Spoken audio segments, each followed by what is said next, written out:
My mother-in-law planned to have my son baptized without my permission, so I got her banned and kicked out of church. My wife and I have a 2-year-old son and have been married for 4 years. Our anniversary was a month ago, and my wife asked her parents if they would be willing to watch our son, and they agreed as long as we dropped him off at their house. That worked for us since it was on our way anyway. I was raised Lutheran, and my wife was raised Catholic, but neither of us currently go to church and have not had our son baptized. My mother-in-law knows this and hates it. She thinks our son needs to be baptized, or he will burn in hell. She's that kind of Catholic. So we go on our trip, and when we pick up our son and ask how the weekend went, MIL says everything went fine and that she has saved my son's soul from the devil. I asked her what she meant, and she said she had our son baptized that morning at her church. I tried my best to keep my cool so I didn't scream at MIL in front of my son, but I grabbed my son and left. On the car ride home, I was fuming and told my wife as calmly as I could that this would be the last time her parents had our son unsupervised. She tried to downplay what her mom had done, but I told her we needed to wait until we got home to talk about it because I was not fighting in front of my kid. Things got heated when we got home and had a chance to talk about it. I told my wife I no longer trusted her parents with our son and that if they did something like this behind our backs, I couldn't trust them to respect our wishes as parents in the future. I said this was a massive breach of trust, and I will forever look at her mom differently. She continued to try to defend her mom, saying that she was only doing what she thought was best for her grandson. She downplayed it by saying that it's just a little water and a few words, and we don't go to church anyway, so what does it matter? I told her that I would not allow her parents to watch our son by themselves again. I said we could still let them see their grandson, but only if we were present. I also said that if she doesn't see the big deal with this situation, maybe we aren't on the same page as parents, and perhaps we need to see a counselor. She started crying and said that this isn't the kind of decision I get to make on my own, and I'm an a-hole for trying to tell her what type of relationship her parents can have with our son. I told her that I no longer have any trust or respect for her parents and that I don't know if they can do anything to repair that. I told her I don't care if that makes me an asshole, but what her parents did was unforgivable in my eyes, and they put themselves in this position to lose privileges with our son. She's been trying to convince me to change my mind for the last month, but I'm not budging. To me, this is a hill I'm willing to die on. Update. My wife was in on it. I confronted her a few days after posting and asked her if she knew her parents planned this. She broke down and confessed everything to me. Mael had been bugging her about baptizing our son nonstop, and my wife finally caved. My wife has been working from home and my job requires me to go into the office. My wife and Mael started doing Zoom meetings with Mael's priest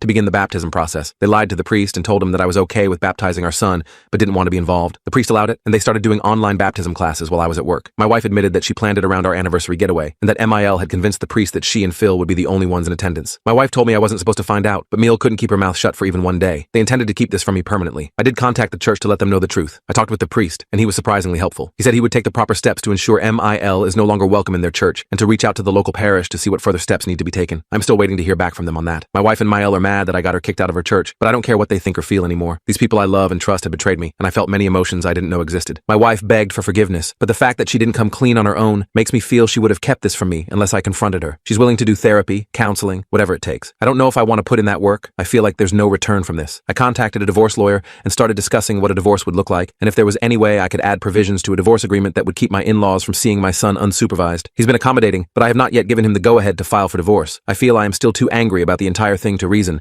and want to give myself time to fully grasp what a divorce will mean for me and my family. My wife and I aren't talking much. I go to work, come home to play with my son, go to bed, and repeat.